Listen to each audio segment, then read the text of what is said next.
terkendala dengan tanah. Tanah ada, tapi dikuasai orang. HTI itu kami ingin dicabut semuanya dan serahkan semua kepada menjadi hutan rakyat ataupun menjadi hutan adat ataupun menjadi APR. Jadi itu dikembalikan supaya kita bisa mengatur tata ruang di Aceh Besar kembali. Selama ini kami bergantung kepada kota Banda Aceh, kepada Ibu Eliza. Beli baju hari raya Banda Aceh, sakit anak bawa ke Banda Aceh, belanja, makan-makan keluarga pun ke Banda Aceh. Ya Bu. Ya itu yang terjadi sekarang. Jadi kita ingin juga Aceh Besar itu mandiri pasca berpindahnya dari Banda Aceh tahun 1983 ke Kota Janto. Sampai sekarang kami tidak memiliki kota. Kota kami tinggal sama Ibu Eli. Ya. Kemudian juga kami Aceh Besar belum memiliki rumah sakit yang bertipe-tipe. Kami punya penduduk mencapai 442.900 jiwa. Kami hanya punya rumah sakit tipe C. Jadi selama ini ketergantungan kami dengan Banda Aceh. Yang pertama. Jadi saya berharap dalam tata ruang kali ini ya untuk DPR bisa memasukkan HDI yang luasnya 110.000 hektar yang hari ini sudah dibebaskan, sebagian dilepaskan termasuk untuk UIN tadi. Sekarang tersisa 91.000. Itu mohon dilepaskan semua. Karena kenapa? Mereka tidak mengelolanya. Mereka punya HGU ya. Jadi tapi mereka itu harus menanam sebenarnya, harus mempergunakan. Tapi sampai sekarang yang ada di situ hanya bak tulung non bak jemegre. Itu yang realitanya. Itu yang pertama. Yang kedua, kami juga Aceh Besar meminta tata ruang wilayah tanam ya. Jadi wilayah tanam selama ini kita melihat banyak perumahan yang berdiri di LP2B. Jadi kalau itu bisa diperketat, masalah pembangunan itu silakan. Kan ada aturannya. Seandainya menurut Kanun Aceh, seandainya lahan itu lahan produktif LP2B, maka diminta untuk mengganti 3 kali, kan itu 3 kali. Bisa ada pengusaha perlu 1 hektar untuk perumahan misalnya, dia punya kewajiban untuk menggantikan 3 kali apabila itu lahan produktif, dan apabila itu lahan rawa-rawa dia diwajibkan menggantikan 2 kali dari luas yang dia perlukan untuk area persawahan, optimalisasi sawah lahan sawah baru.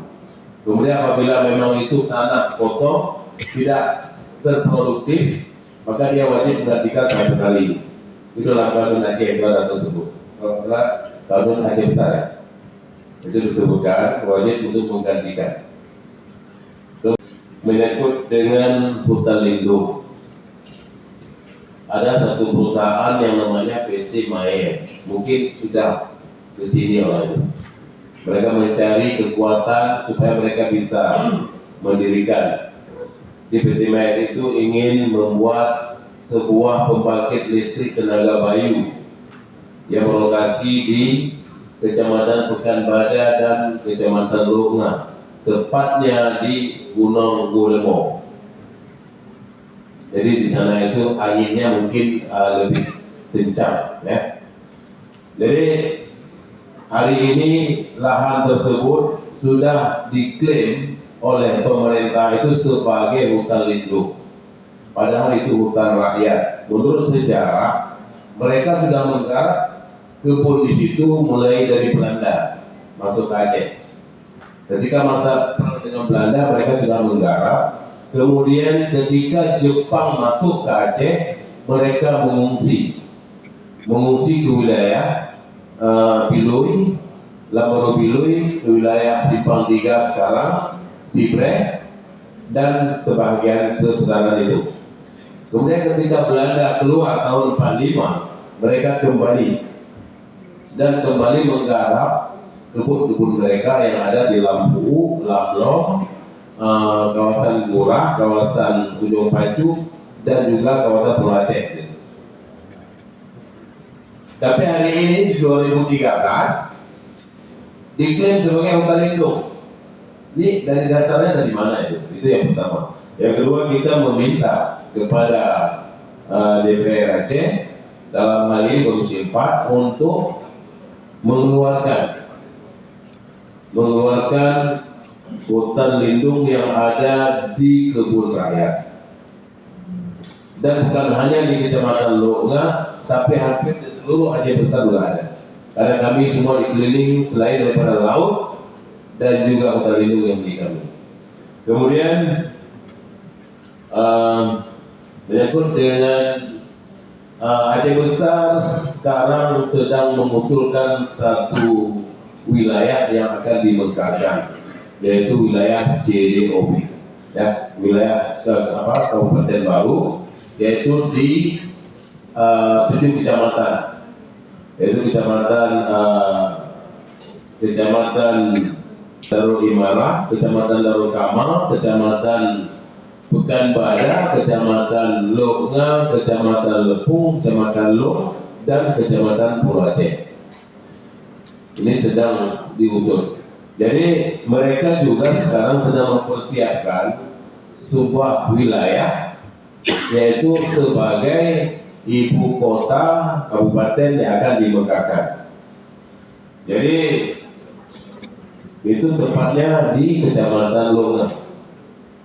Ada satu tanah di situ, yaitu tanah wilayah ataupun tanah adat milik bersama yang hari ini dalam lingkaran LP2B. Jadi wilayah tanah. Jadi kita juga berharap supaya untuk khusus Kecamatan Longa, karena mereka akan menjadi cikal bakal sebuah ibu kota baru, maka kita minta supaya menjadi wilayah PKL, wilayah pusat kegiatan lokal, ya. Jadi itu mungkin. Satu lagi Pak Ketua, menyangkut dengan masalah tambang. Ini yang sangat meresahkan di Aceh Besar. Jadi saya melihat BWS dengan pemerintah kabupaten tidak sinkron. BWS dia selalu mengeluarkan rekomendasi yang bahwa di situ boleh. Waktu kita periksa ke lapangan, ternyata wilayah yang dimaksud oleh BWS itu adalah aliran sungai. Aliran sungai itu kalau menurut undang-undang itu adalah sebuah wilayah. Yang pertama itu tanah negara, itu yang pertama. Yang kedua, wilayah sungai itu adalah wilayah yang dilindungi dan dilestarikan. Tapi kenapa mereka dengan serta-merta dengan mudahnya memberikan rekomendasi, menunjukkan pemetaan yang bahwa di sini boleh. Hari ini aliansi itu tidak menghasilkan kepada daerah karena izinnya dari provinsi, tapi yang menerima dampak kekeringan, dampak menurunnya air sumur, dampak keringnya sawah, itu adalah wilayah kabupaten. Jadi ini tolong diperhatikan juga, karena saya tidak membaca ini. Barusan sampai saya melihat ini satu lembar, tidak sanggup baca, ini perlu baca 1-2 hari, baru saya bisa nanti menjelaskan lagi. Jadi sekarang yang saya bilang ini adalah realita di lapangan. Kita punya galiansi ratusan, banyak sekali galiansi di Aceh Besar tidak ada izin, tapi dibolehkan oleh oknum, dan mereka terus menerima bayaran tiap bulan untuk membekengi galiansi yang ada di Aceh Besar. Itu yang pertama. Yang kedua, hari ini kita juga punya galian B di Aceh Besar, seperti biji besi, tanah pupuk dan sebagainya, tanah fosfat dan sebagainya. Kemudian juga kita juga punya galian A, yaitu emas. Sudah banyak bermunculan hari ini emas di Aceh Besar. Kita berharap itu bisa dikelola oleh warga, oleh rakyat, oleh anak cucu kita, dan juga menghasilkan untuk daerah. Jadi usaha yang kemarin sudah kita sepakati bersama, yaitu untuk kesepakatan membuat tambang rakyat, itu kita sangat sepakat. Jadi semua rakyat bisa mengambil bahagian dan menghasilkan dan memberikan ekonomi untuk rakyat dan juga meningkatkan pendapatan daerah dan sebagainya. Mungkin demikian Pak Ketua dan juga Ketua Komisi. Mohon maaf, mungkin saja nanti kami akan serahkan perubahan yang mungkin akan kami usulkan kepada Bapak Kawadi.